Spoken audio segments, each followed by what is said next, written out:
Hello everyone, welcome to Anime No Me, and thank you for joining us for another One Piece video. The more we get to see Shanks in the story, the more it seems that he may be carrying around some very huge secrets involving his past for quite a while. Not only that, but also his origins and his goals. I mean, he's always passed himself off as a powerful pirate who really had no goal in mind other than finding the next party and having a great time with his crewmates, wishing only just to venture out in the world and adventure. But in these recent chapters of the One Piece manga, and even in the movie One Piece film Red, there have been some very interesting things shown about Shanks, the most mysterious Yonko of them all. With this information, it seems that Shanks' objectives may be connected to the Fruit of the Sun god Nika, having a huge plan in which Luffy will be a very necessary piece for his objectives to be completed. So in today's video, we're going to talk about Shanks, what his real goals might be involving the Fruit of the Sun god, how Luffy will contribute to Shanks' plans, and what the mystery about Shanks' past may actually be.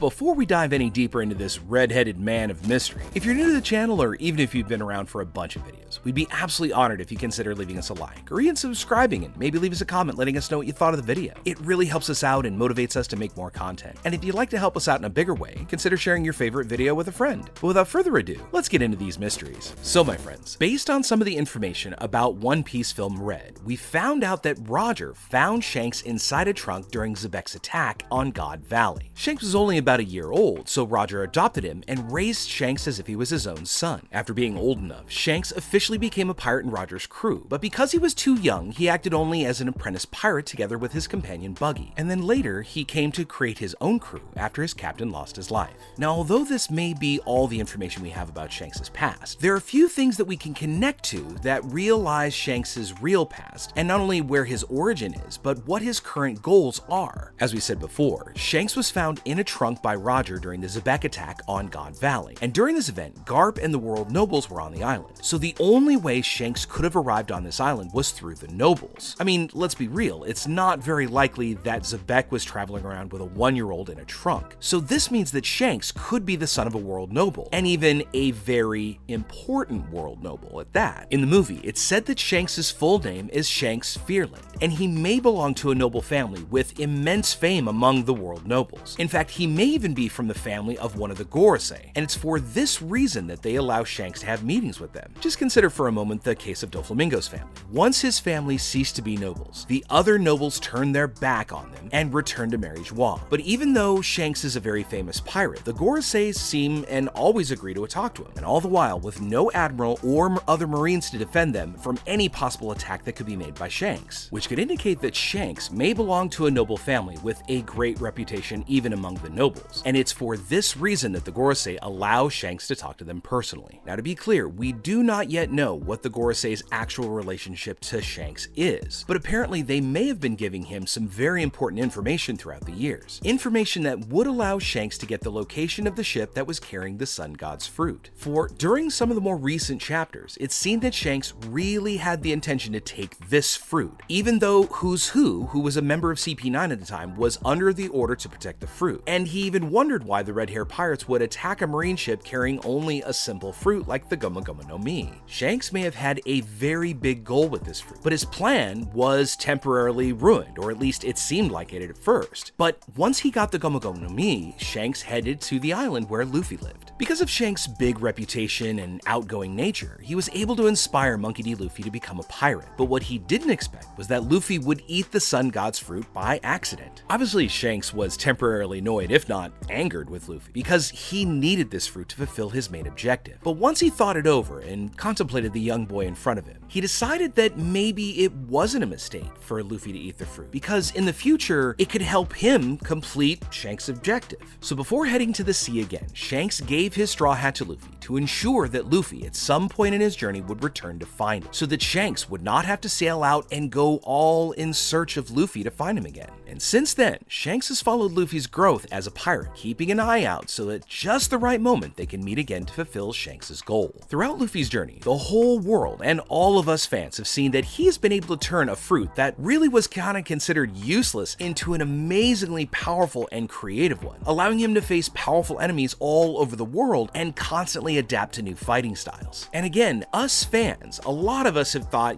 this rubber kid, when only we've seen the just brilliance that Luffy has with using this fruit. But at the same same time, throughout our story, we've also gotten some hints about there may be a truer power about this fruit that Luffy possessed. And since the Skypiea arc, we had the introduction of the existence of a sun god that had a striking resemblance to Luffy, especially during that final bonfire party scene at the end of the arc. But it's only been in this Wano arc that we got the confirmation about this deity and that they are in fact worshipped by many around the world. And it came about in a confrontation between Jinbei and Who's Who, and we find out that the sun god was called Nika, and that it was that person that was responsible for changing the world and bringing freedom to all who could find. With the awakening of Luffy's fruit, we got the information from the Gorosei that the Gomu Gomu no Mi did not actually exist. It was a fraud, and the real name of the fruit that Luffy possessed was the mythical Zoan fruit, the Hito Hito no Mi model Nika. And this is a fruit considered legendary to the Gorosei, and for more than 800 years, no one has been able to possess its power, which indicates that this fruit could have very likely belonged to Joy Boy, an immensely important character, responsible for a lot of the acts in the Void Century that eventually brought him to be remembered by many. Even people like Roger and Kaido have respected this figure, and even though they didn't know him or live in the same era that he was alive, but what nobody really expected was that Joy Boy is not a person. It's more likely a title passed on to the bearers of the Fruit of the Sun God, because with the awakening of the fruit, Luffy obtained this title. A really good piece of evidence that supports this is, of course, the great elephant Zunisha herself, Joy Boy's great elephant companion, who has been alive since the events of the Void Century. And being well over 800 years old, Zunisha calls Luffy Joy Boy, or at least talks about Joy Boy as returning because she could hear the drums of liberation, which may be confirming that Joy Boy is indeed a title. So bringing it back to Shanks, it's quite likely that Shanks knows about this possibility, and seeing that Luffy had managed to awaken his fruit, he decided to pass near Wano and says that now is the time to find the One Piece. The moment has come only because Luffy has managed to awaken his fruit, proving that Luffy really is connected to Shanks' plans of obtaining the greatest treasure in the world. However, something's still missing. Shanks wishes to find the One Piece. However, he decided to temporarily abandon this desire because he decided instead to go after and defeat Bartolomeo, which could mean that there's still something left to be accomplished for Shanks to ask Luffy to help him find the One Piece. But until Shanks finds Bartolomeo and defeats him, he's not going to seek out Luffy for their long-awaited reunion, because during this reunion, this will be the moment in which Shanks tells Luffy his real goals. Goals that are in fact linked to Luffy because he is now the current Joy Boy, the only one worthy of possibly possessing the One Piece treasure, or for that matter, even the person who's able to unlock it. You see, Joy Boy is in fact the real owner of this treasure, and he was responsible for bringing the One Piece to Laugh Tale. This treasure belonged to him, so Joy Boy from the past left it on this island to keep the treasure safe. And as we've seen in the past during flashbacks, after Roger finds the One Piece, he doesn't take any gold from this treasure. Roger and his crew just laugh while looking at the One Piece. And while laughing, Roger says that this was not time for him to be there or for him to take it. And Roger even goes on to say that he had wished he'd lived in the same era as Joy Boy, which means that only Joy Boy could somehow get this treasure. And knowing this, Shanks may be waiting for Luffy to find the last road poneglyph so that together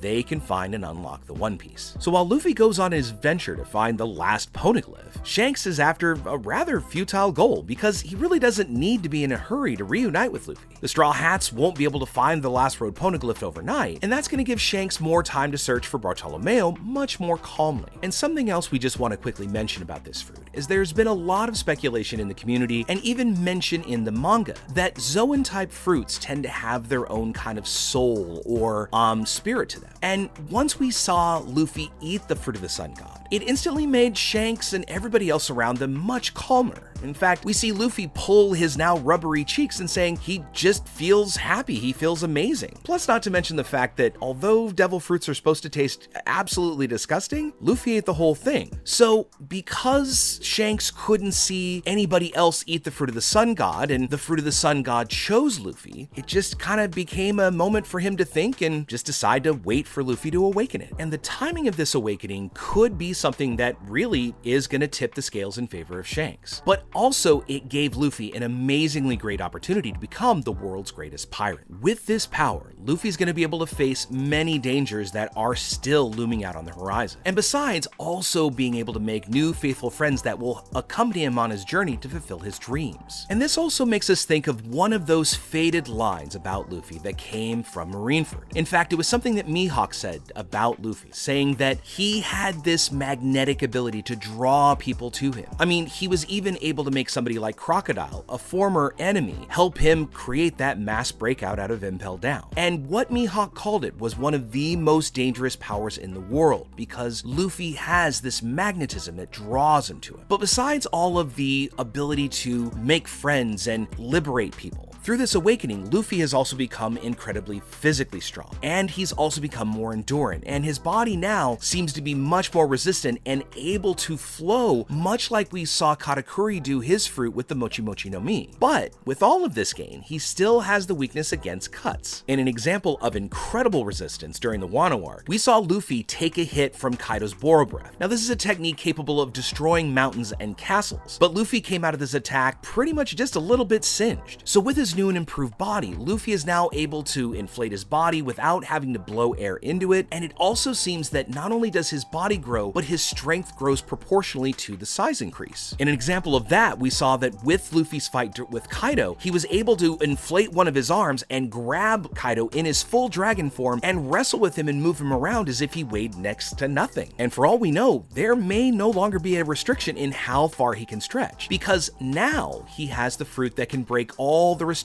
that Luffy has ever had in relation to his rubber body, living up to the title that the Nika fruit has, bringing freedom not only to people, but to the bearer itself, being only limited by the imagination of the user. And finally, with this awakening, we saw one of the other expected benefits is that Luffy's rubber body, or rubbery characteristics, can be extended to his surrounding environment, and this was an amazing and really great funny scene that Oda is able to balance between action and comedy, where Luffy grabbed up the ground right in front of him as Kaido shot a Boro Breath at him, and with the rubbery properties, he was able to bounce the attack right back at Kaido with the ground seemingly undamaged, which is an amazing new power that we can only just wish and wonder what Luffy's going to do with it next. But with all that said, my friends, as we can see, Shanks really has a big goal in mind for Luffy. Now, for some reason, Shanks really wants to find the One Piece, but it's not known what Shanks intends to do with the One Piece. But what we do know is Luffy probably is the only one who can really possess the One Piece, making him the possible key to this mysterious treasure. But with all that said, I'd love to know what you think about it. What do you think the next kind of goal is going to be once they find the Road Poneglyph? And also, do you think during this long-awaited fated reunion between Shanks and Luffy that it's going to be an info dump and lots of flashbacks, kind of like a lot of us hope for? Or do you think that Shanks may play his cards a little closer to his vest? Let us know what you think in the comments below. So as we wrap up our video, I want to thank you all so much for watching it all the way up to the very end. Be sure you comment on any themes or ideas that you'd like to see in future videos. And also, since you made it this far, give us a like or hit that red subscribe button before you head out to take on the rest of your day. I really hope to see you all in our next video, and let's keep sailing this giant sea together. Take care.